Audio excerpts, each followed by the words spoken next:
ये वाराणसी जंक्शन का आखिरी प्लेटफॉर्म है। रात के गहराते सन्नाटे में सिर्फ ट्रेन की गूंजती आवाज और गंगा के घाटों से आती हल्की घंटियों की ध्वनि सुनाई देती है। अमृता, एक खोजी पत्रकार, खड़ी है। उसकी आंखें बेचैनी से चारों ओर घूम रही हैं और हाथ में एक पुरानी चमड़े की नोटबुक है। उसका दिल सवालों से भरा है। उसके भाई का 10 साल पहले रहस्यमय ढंग से गायब होना। यह सिर्फ एक कहानी नहीं, बल्कि एक भयावह सत्य है जो अंधकार और रहस्यों में छिपा हुआ है। ट्रेन प्लेटफॉर्म पर धीरे धीरे आती है।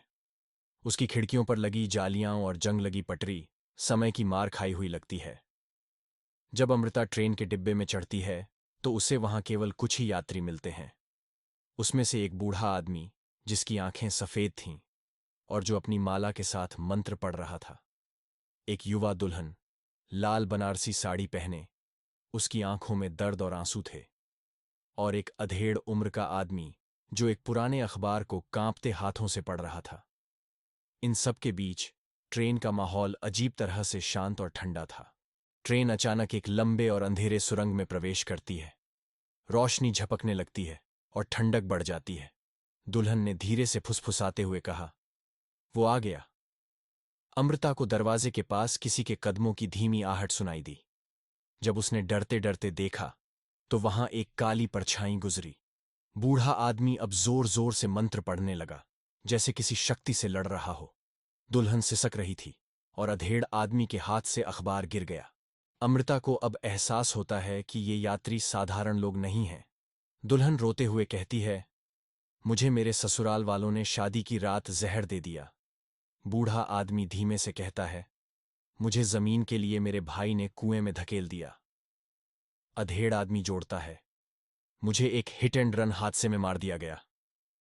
तीनों की मौतें एक अजीब तरीके से परछाई वाले आदमी की काली ताकत से जुड़ी थीं। अमृता ने अपनी नोटबुक खोली और भाई के लिखे आखिरी शब्द पढ़े। इसमें उस रहस्यमय शक्ति को खत्म करने का तरीका छुपा था। ट्रेन एक सुनसान स्टेशन पर रुकती है जो पूरी तरह कोहरे में डूबा है। अमृता का भाई ट्रेन में चढ़ता है, लेकिन उसकी आंखें भावशून्य थीं। वह धीमे से कहता है, मेरे लिए देर हो चुकी है, तुम्हें खुद को बचाना होगा। तभी परछाई वाला आदमी ट्रेन के अंदर आता है। अमृता ने अपनी नोटबुक जलाई और एक चमकदार रोशनी से ट्रेन की आत्माएं मुक्त हो जाती हैं। परछाई वाला आदमी गुस्से में चीखता है और अंधेरे में गायब हो जाता है। अमृता खुद को वाराणसी जंक्शन पर पाती है। उसके हाथ में सिर्फ राख बची है। गंगा के घाटों से सुबह की आरती और घंटों की आवाज गूंज रही है। आसपास की आत्माओं की हल्की फुसफुसाहट उसे धन्यवाद देती है। वह जानती है कि उसने उन्हें मुक्त कर दिया है, लेकिन भाई का चेहरा उसकी यादों में हमेशा बना रहेगा। जीवन की प्रत्येक चुनौती एक अग्नि परीक्षा है। यह हमें भयभीत करती है, परंतु वहीं हमारी आत्मा की वास्तविक शक्ति और सत्य की पहचान कराती है।